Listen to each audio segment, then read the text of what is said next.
ಸಿಐಡಿಗೆ ವರ್ಗಾವಣೆ ಆಯ್ತಲ್ಲ ಸರ್ ಇವತ್ತಿನ ಕೇಸು, ನಿಮ್ಮನ್ನ ಕೇಳಬಹುದು ಕ್ಲಾರಿಫಿಕೇಶನ್? ನಾನು ಕೇಳೋಕ್ಕಾಗೋದಿಲ್ಲ, ನಮ್ಮ ಸೆಕ್ರೆಟರಿ ಕೇಳ್ತಾರೆ, ನಮ್ಮ ಸೆಕ್ರೆಟರಿ ಕೇಳ್ಬೋದು. ಬಟ್ ಏನಂದ್ರೆ ಅದು ರೆಫರೆನ್ಸ್ ಕೊಡುವಾಗ ವಿಧಾನ ಪರಿಷತ್ನಲ್ಲಿ ನಡೆದ ಘಟನೆ ಅಂತ ಅದೇ ತಪ್ಪದು, ಅದನ್ನ ಹಾಕಬಾರ್ದಾಗಿತ್ತು ಅವರು ಪೊಲೀಸರು. ವಿಧಾನ ಪರಿಷತ್ನಲ್ಲಿ ನಡೆದ ನಾವು ಅದನ್ನಾಗಲೇ ನಾನು ರೂಲಿಂಗ್ ಕೊಟ್ಟು ಎಲ್ಲ ಕ್ಲೋಸ್ ಮಾಡಿ ಬಂದೀವಿ.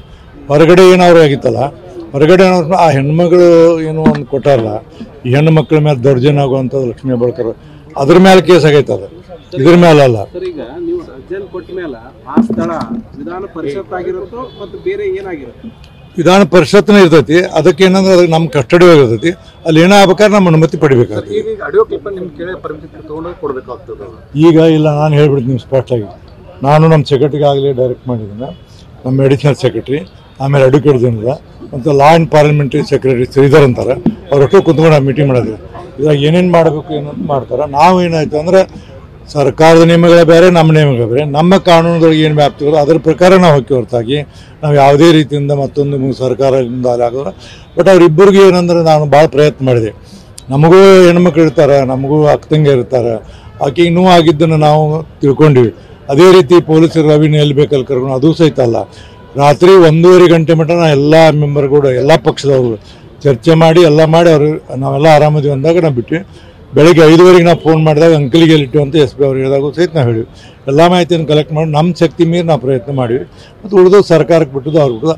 ಆ ಕೇಸ್ ಏನಾಗಿತ್ತಲ್ಲ, ನಮ್ಮ ವಿಧಾನ ಪರಿಷತ್ತಿನಲ್ಲಿ ಆದಂಥದ್ದು ಕೇಸಿನ ಮೇಲೆ COD ಕೊಟ್ಟಿಲ್ಲ ಅವರು, ಹೊರಗಡೆ ಏನು ಮಾಡಲ್ಲ, ಅದ್ರ ಮೇಲೆ COD ಅದು ರೆಫರೆನ್ಸ್ ಹಾಕ್ಯಾರ ಅವ್ರ ರೆಫರೆನ್ಸ್ ಆಗ ತಪ್ಪದು. ರೆಫರೆನ್ಸ್ ಹಾಕಿದ್ದು ವಿಧಾನ ಪರಿಷತ್ನಲ್ಲಿ ಆದಂಥ ಘಟನೆ ಅಂತ ಹಾಕಬಾರ್ದಾಗಿತ್ತು. ಅವರು ಕಂಪ್ಲೇಂಟ್ ಕೊಟ್ಟಾರಲ್ಲ, ಅವರು ಹೆಣ್ಣು ಮಗಳ ಬಗ್ಗೆಗೆ ಅನ್ಯಾಯ ಆಗುತ್ತೆ ಕಂಪ್ಲೇಂಟ್, ಆ ಕಂಪ್ಲೇಂಟ್ ಮೇಲೆ ಹೊಂಟಿದ್ದಾರೆ.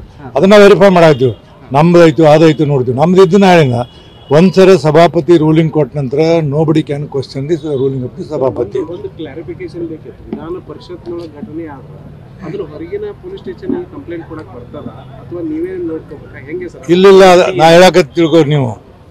ಘಟನೆ ಆದ ನಂತರ ಇವರು ಲಕ್ಷ್ಮೀ ಹೆಬ್ಬಾಳ್ಕರ್ ಅವರು ಒಂದು ಕೇಸನ್ನು ಕೊಟ್ಟಾರ ಬೇರೆ ರೀತಿಯಿಂದ, ಹೆಣ್ಮಕ್ಳ ಮೇಲೆ ದೌರ್ಜನ್ಯ, ಆ ಕೇಸ್ ಮೇಲೆ ಹೊಂಟದ. ಅದು ರೆಫರೆನ್ಸ್ ಹಾಕಿದ್ದು